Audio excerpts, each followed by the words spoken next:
Welcome back students. आज की अपनी इस वीडियो में हम class 12th chapter 1 relation in function से एक्सरसाइज 1.1 को पढ़ेंगे। इससे प्रीवियस वीडियोस में हम इसके लिए इंट्रोडक्शन वाला पार्ट कवर कर चुके हैं। आज हम एक्सरसाइज 1.1 का सॉल्यूशन करेंगे। तो सबसे पहला क्वेश्चन क्या है? First part, relation R in the set A. इस सेट ए में हमारा एक रिलेशन डिफाइंड है, मतलब R is from A to A, इस तरीके से है। और जो R है वो क्या दे रखा है? x, y ऑर्डर्ड पेयर इसमें तब आता है जब 3x माइनस वाई 0 हो जाए। या फिर इसको आप एक और तरीके से ऐसे लिख सकते हैं, x, y सच दैट, इस y को इधर ले आए तो y is equal to 3x, यानी जो y है वो x का 3 टाइम्स होता है। इस तरीके से R डिफाइंड है। अब पहला एलिमेंट जो x है वो भी A से लेना है और y भी आपको A से लेना है। तो हम R यहां पर बनाते हैं। R क्या बनेगा जरा चेक करिए। पहला एलिमेंट 1 लेते हैं। जब x 1 है तो यहां पुट करेंगे तो y कितना बन जाएगा? 3 बन गया। x जब 2 है तो y कितना हो जाएगा? 6।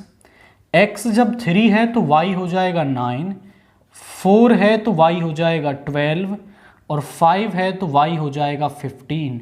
बट 5,15 यहां पर नहीं आएगा, बिकॉज जो दूसरे वाला एलिमेंट है वो भी हमें a से ही लेना है और 15 जो है वो A में आपका नहीं है, तो 4,12 पर ही ये आपका यहां पर होगा। हमें चेक करना है कि ये जो रिलेशंस हैं वो रिफ्लेक्सिव, सिमेट्रिक या ट्रांजिटिव हैं या नहीं है। जब कोई भी रिलेशन आपका होता है तो हम वहां पर क्या करते हैं? जनरल डेफिनेशन बताते हैं। और अगर नहीं होता है तो एक एग्जाम्पल हम बता देते हैं कि इसकी वजह से ये आपका रिफ्लेक्सिव, सिमेट्रिक या फिर ट्रांजिटिव नहीं है। तो आप समझें, फॉर रिफ्लेक्सिव हम कर रहे हैं,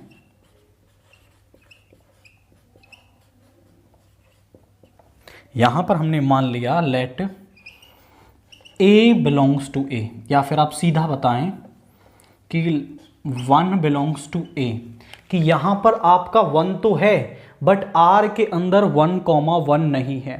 और जब सभी के लिए 1,1 A टाइप का एलिमेंट R में नहीं है तो R रिफ्लेक्सिव नहीं है। आप बोलोगे 1 belongs to A but 1,1 does not belongs to R, so R is not reflexive.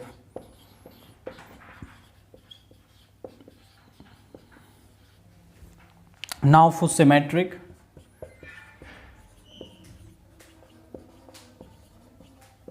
आप चेक करो कि 1,3 यहां पर है बट 3,1 यहां पर नहीं है। R सिमेट्रिक कब होगा? जब हर एक A, B के लिए B, A टाइप का एलिमेंट R में मिल जाए। तो आप चेक करो, आप बोलोगे कि here 1,3 belongs to R but 3,1 does not belongs to R, so R is not symmetric। तो जो R है हमारा वो सिमेट्रिक नहीं है। नाउ फॉर ट्रांजिटिव करेंगे। ट्रांजिटिव के लिए आप चेक करिए कि 1,3, 3,9 बट 1,9 यहां पर कहीं भी नहीं है। यही तो होती है डेफिनेशन कि A, B belongs to R, B, C belongs to R। और अगर A, C भी R में हो जाए तो हम R को क्या कहते हैं? ट्रांजिटिव कहते हैं। बट यहां पर आप बोलोगे कि here 1,3 belongs to R and 3,9 belongs to R। But जो 1,9 है, 1,9 does not belongs to R, so R is not transitive। यानी जो R है हमारा वो ट्रांजिटिव नहीं है, वो ना रिफ्लेक्सिव है, ना सिमेट्रिक है, और ना ही यहाँ पर ट्रांजिटिव हो रहा है। तो बारी बारी हमें चेक करना है। हम बोलेंगे R is reflexive, is neither reflexive nor symmetric nor transitive, क्योंकि उन तीनों में से वो कोई किसी भी टाइप का जो रिलेशन है वो यहाँ पर नहीं है। जब वो नहीं होता है तो एक एग्जाम्पल हमें बताना है, और जब वो है तो बेसिक डेफिनेशन हमें वहाँ पर लिखनी होती है। सेकंड पार्ट देखते हैं, relation R in the set N of natural numbers defined as, यानी कि जो आर है वो n टू n डिफाइंड है, या फिर आप इसे n डैश कह सकते हैं कि n dash to n dash defined है। किस तरीके से कि नेचुरल नंबर्स पर n टू n डिफाइंड है x, y सच दैट कि जो y है वो x से 5 ज़्यादा होता है, और जो x है वो कहाँ से लेना है आपको, नेचुरल नंबर्स तो लेने हैं बट 4 से छोटे नेचुरल नंबर्स, क्योंकि नेचुरल नंबर्स तो इनफाइनाइट होते हैं, फिर तो R जो है वो एक इनफाइनाइट टाइप का सेट बन जाएगा। बट उसने रेस्ट्रिक्शन लगा दी कि X को आपको 4 से छोटा ही लेना है। तो हम इस पर R बना देते हैं। जब हम 1 लेंगे, जब X को 1 ले लिया तो यहां पुट करेंगे तो Y की वैल्यू आ गई 6, 2 लेंगे तो आ गया 7, और 3 लेंगे तो ये आ गया 8। दिस इज, तो ये हमारा क्या बन गया, R बन गया। अब हम इसको चेक कर लेंगे कि ये रिफ्लेक्सिव, सिमेट्रिक या ट्रांजिटिव है या फिर नहीं है। आप समझो कि नेचुरल नंबर्स के अंदर 1 है, बट 1,1 यहाँ कहीं भी दिखाई नहीं दे रहा है, तो सिंपल पहले ही एग्जाम्पल हम पर बता देंगे कि रिफ्लेक्सिव नहीं है। तो आप लिखेंगे फॉर रिफ्लेक्सिव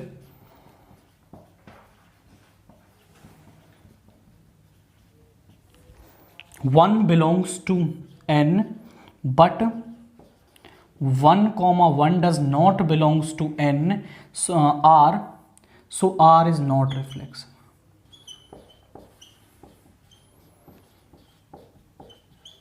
तो R जो है वो रिफ्लेक्सिव तो नहीं है।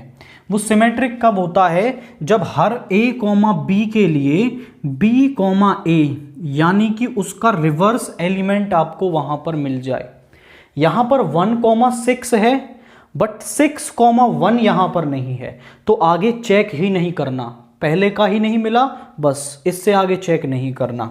तो 4 सिमेट्रिक। अब बोलेंगे कि 1,6 belongs to R but 6,1 does not belongs to R, so R is not symmetric। तो जो R है वो आपका सिमेट्रिक नहीं है। 4 ट्रांजिटिव।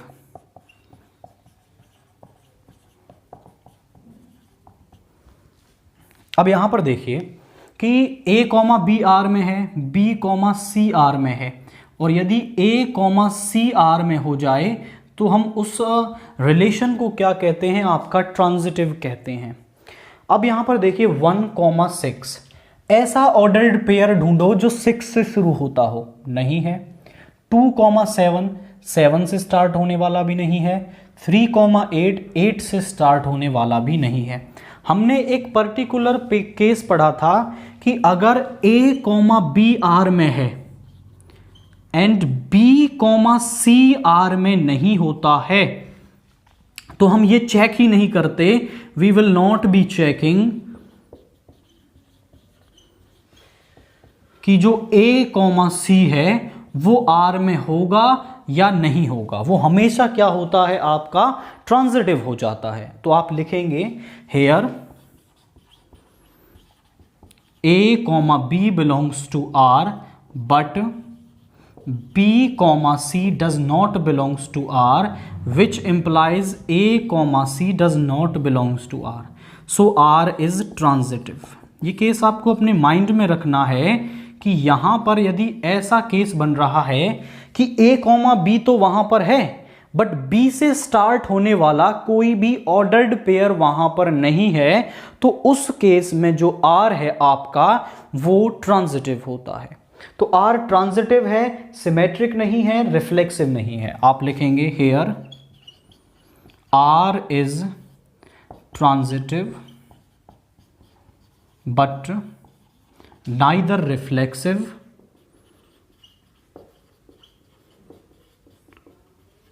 Nor symmetric. ना तो वो रिफ्लेक्सिव है और ना ही वो आपका यहां पर सिमेट्रिक है, बट ट्रांजिटिव वो इस केस में यहां पर हो रहा है।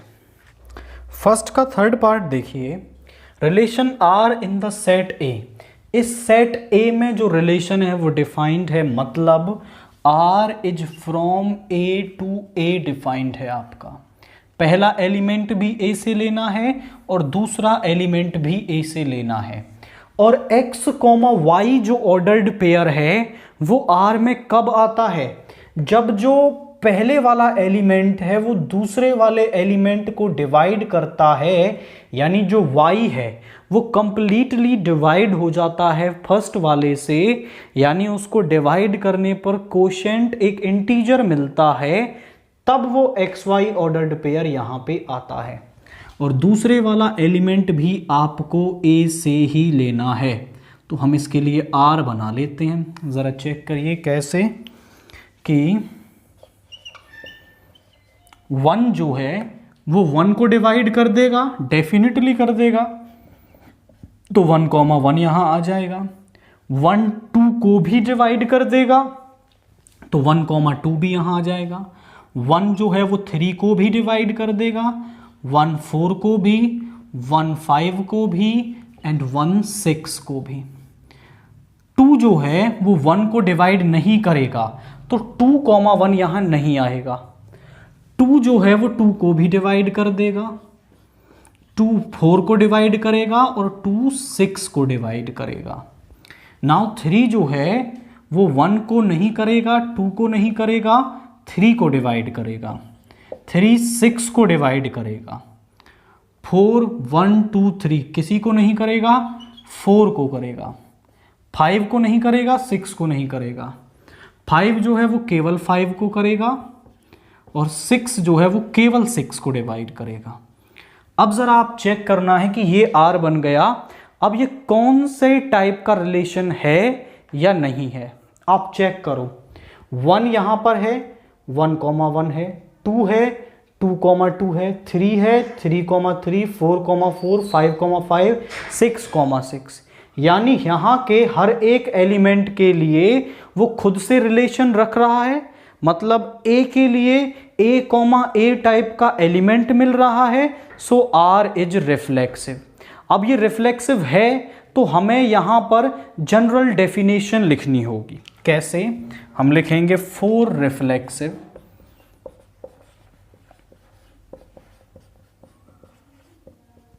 आप लिखोगे for every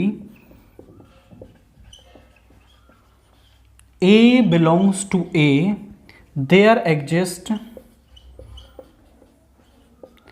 A, belongs to R, so R is reflexive।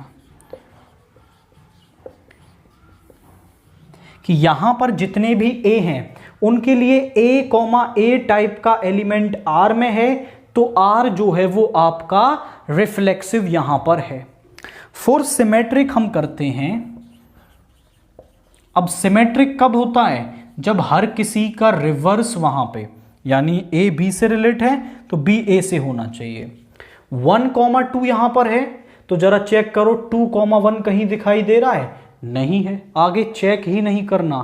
कोई एक ऐसा मिल जाए जिसके लिए ना हो तो वो रिलेशन होगा ही नहीं। तो आप यहां लिखेंगे here 1,2 belongs to R but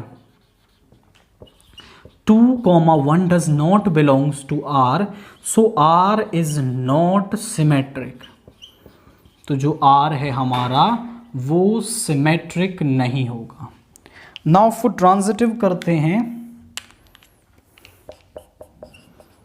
ज़रा चेक करेंगे। यहाँ थोड़ा केयरफुली हमें चेक करना होगा एंड मैं तरीका बताऊँ तो आप बारी बारी ऑर्डर्ड पेयर्स को चेक कर लेंगे। जो भी ऑर्डर्ड पेयर नहीं होगा वहीं पे मना कर देंगे, अदरवाइज सारे बारी बारी चेक कर लेने हैं। जैसे पहले हम इसको चेक करते हैं। अच्छा, एक और पॉइंट आप माइंड में रखें कि इन डबलेट्स को आप बेशक से चेक ना करें, ये हमेशा ट्रांजिटिव होते हैं। तो ये तो है आपका, इसको चेक करते हैं 1, 2। अब 2 से स्टार्ट होने वाले ऑर्डर्ड पेयर ले लो 1, 2, 2, 2। तो 1, 2 यहां पर है, डेफिनेटली हो रहा है। दूसरा ले लो 2, 4, 1, 4 यहां है, ये भी है यहां पर।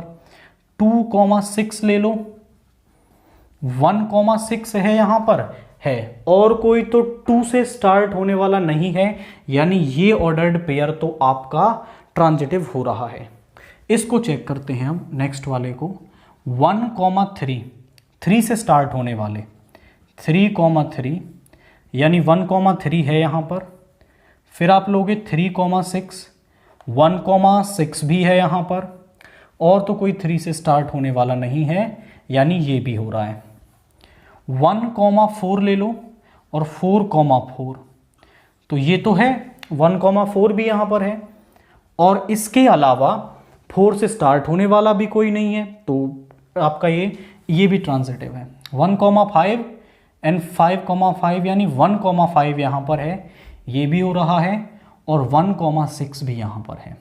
डबलेट्स को जो है वो चेक नहीं करना, करोगे तो भी ये आपके क्या होंगे, ट्रांजिटिव ही होंगे। क्योंकि देखो करते क्यों नहीं है, 2, 2 लो और अब 2 से स्टार्ट होने वाला कोई भी ले लो, जैसे 2, 4 लिया, ये लिया आपने, तो 2, 4 ही आएगा। यानी किसी भी डबलेट के साथ आप जो दूसरा ऑर्डर्ड पेयर लोगे वहां से वही मिलेगा, और वो तो आर में होता है, तो बारी बारी आपको चेक नहीं करना, ये हमेशा ट्रांजिटिव होते हैं। 2, 4 को चेक करते हैं। यहां पे आया 4, 4, यानी 2, 4 यहां पर है। 2, 6 तो यहां पे भी आएगा 2, 6, ये भी ट्रांजिटिव है।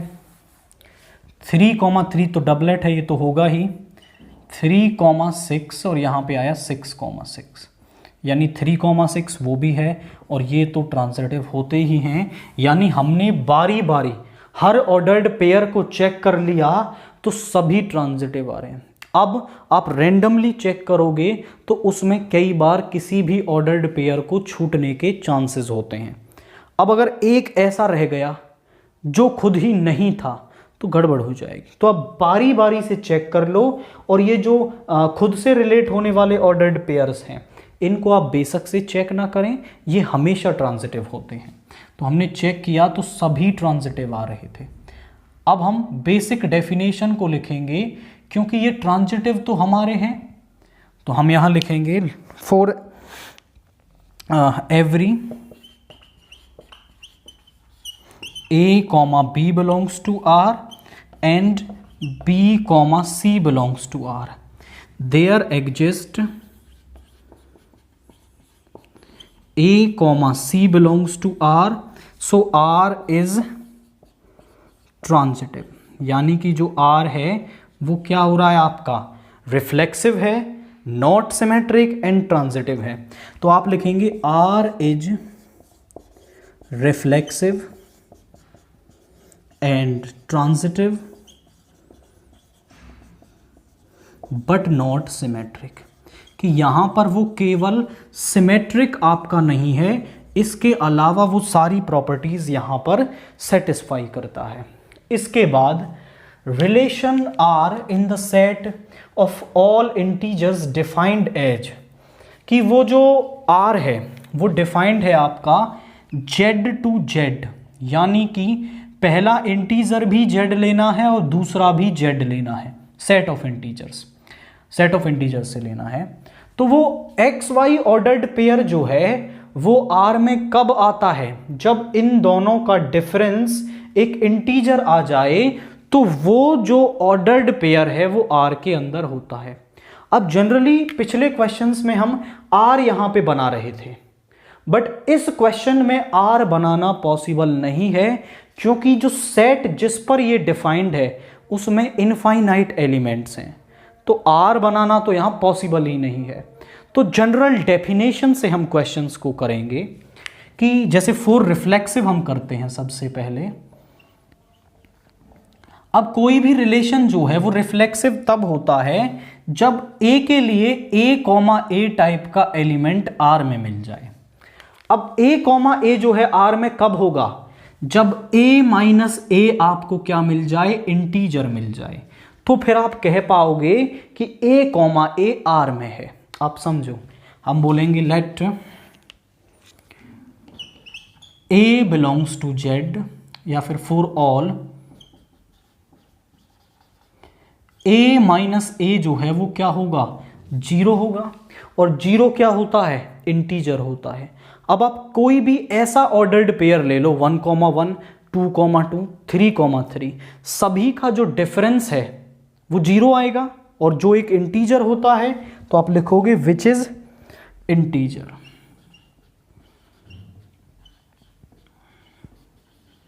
अगर ये इंटीजर है सो विच इंप्लाइज कि A, belongs to R, so R is reflexive. तो जो R है वो आपका रिफ्लेक्सिव तो है। फॉर सिमेट्रिक चेक करते हैं।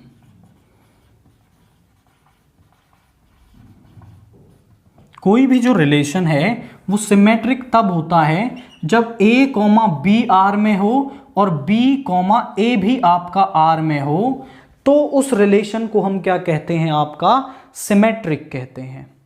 अब हम यहां मान लेते हैं कि let A, B belongs to R। अब जो A, B है वो R में कब होगा? वो R में तब होगा जब इनका डिफरेंस इंटीजर रहा हो। यानी हम कह सकते हैं कि A माइनस B हमने सम मान लिया कि वो M है, विच इज इंटीजर। जो M है वो क्या है? इंटीजर है। तभी ये जो A, B ऑर्डर्ड पेयर है वो R में रहा होगा। अब B, A को R में होना है, मतलब B माइनस A को भी इंटीजर आ जाए तो हम ये कह देंगे कि B, A जो है वो भी R में है और R सिमेट्रिक हो जाएगा। तो हम यहां लिखेंगे, यहां से माइनस कॉमन ले लो, इज इक्वल टू M, इसको इधर ले आओ। So B minus A is equal to minus M, which is integer. अब आप पूछें कि सर आपने कैसे कह दिया कि ये इंटीजर है?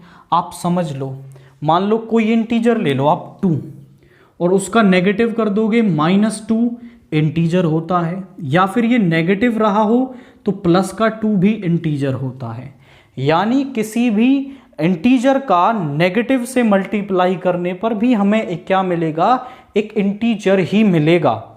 और अगर B माइनस A जो है वो एक इंटीजर है, सो हम कह सकते हैं कि B, A belongs to R, so R is symmetric. तो जो R है वो सिमेट्रिक हो गया। नाउ फॉर ट्रांजिटिव करते हैं।